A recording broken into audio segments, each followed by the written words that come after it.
Got this home build in that I did a quick video on a couple of days ago. This gun is actually getting shipped back to the customer after we did an evaluation on it. I do not want to make fun of this guy.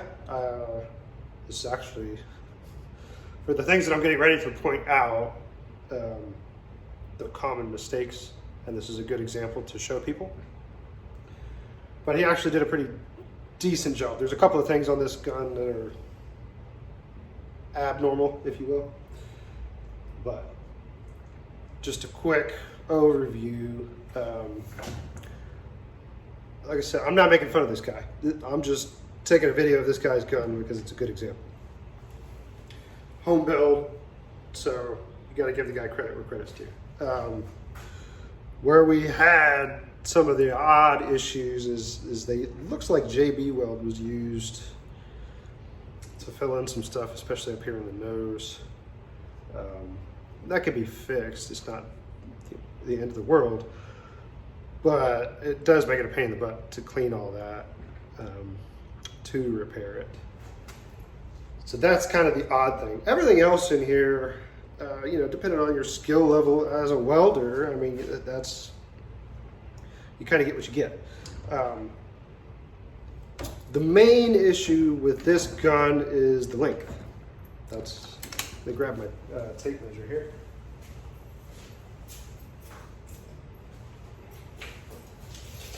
I'll see all the 42s in the background. This receiver is supposed to be 37 5/8, plus or minus an eighth. So we're at 38 1/4, so it's a little bit long. I believe that length in this particular gun came from this nose. I don't know if you can tell. The length of this very end slot is extra long. So I think the length is there. And what that's done is actually cause the barrel to sit funky.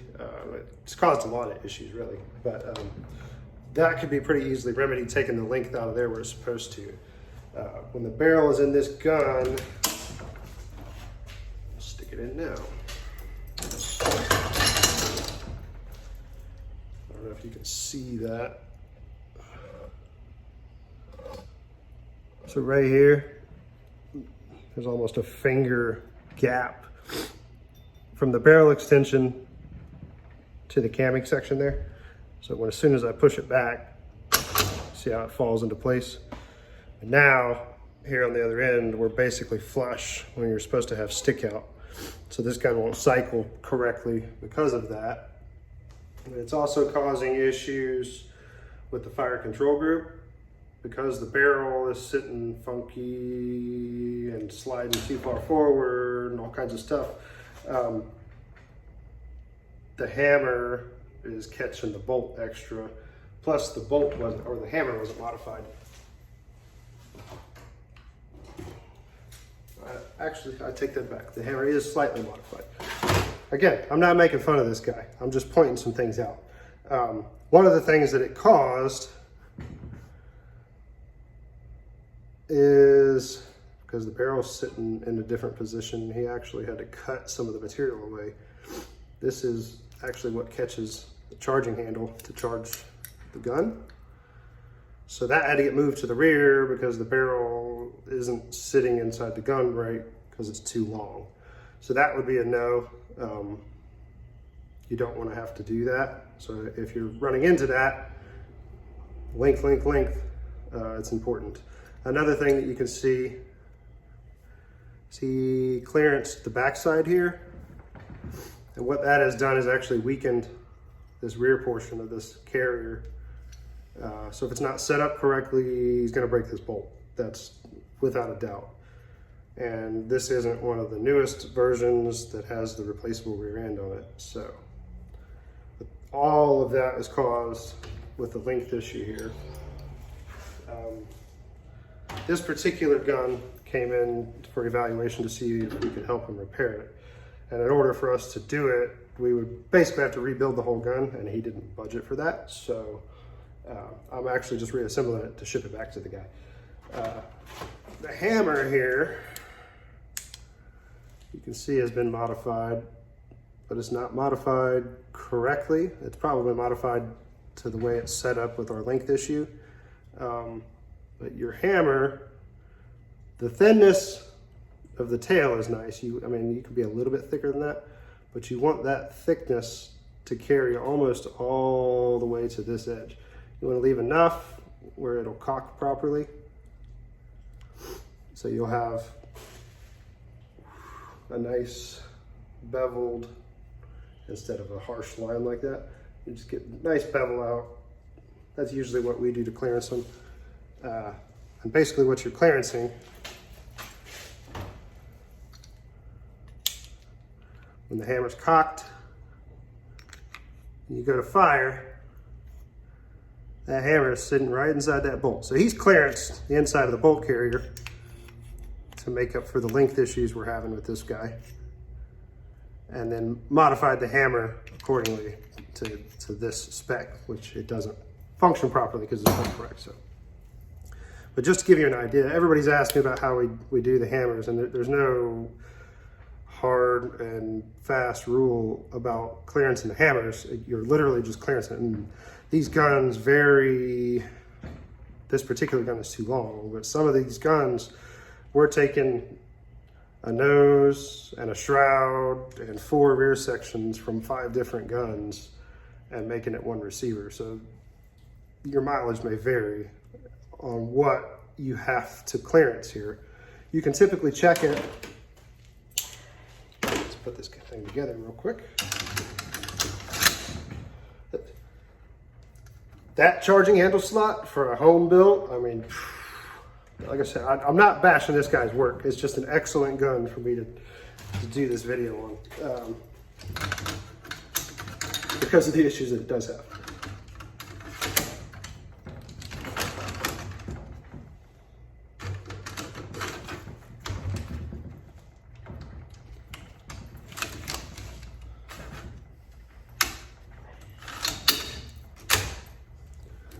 You can see how far to the rear it is locking into that barrel. The length is way off on this guy, that's fully locked. This lever,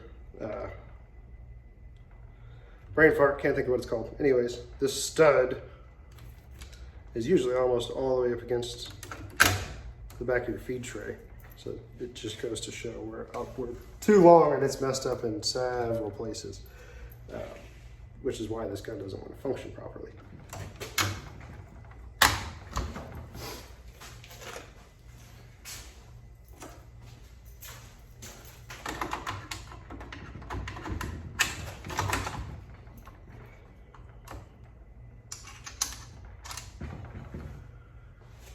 Okay, so quick way to test. It's not foolproof.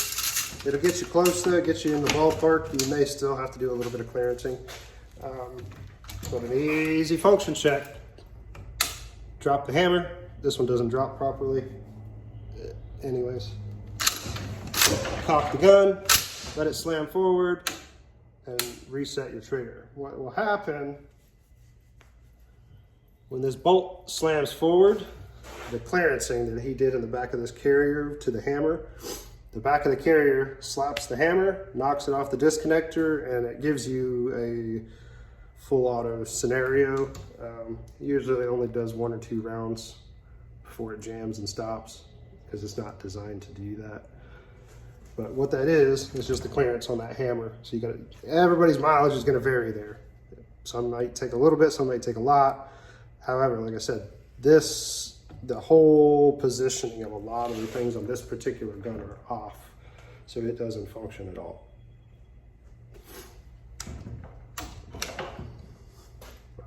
Anyways,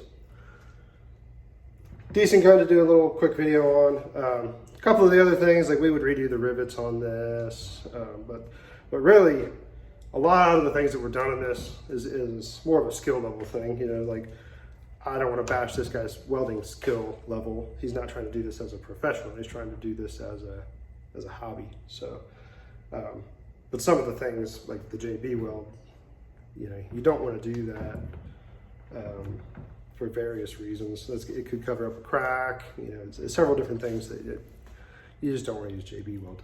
Not the first time we've seen that kind of stuff, but anyways, that's just a real quick, I don't know, video, informational video. It's Friday, y'all have fun.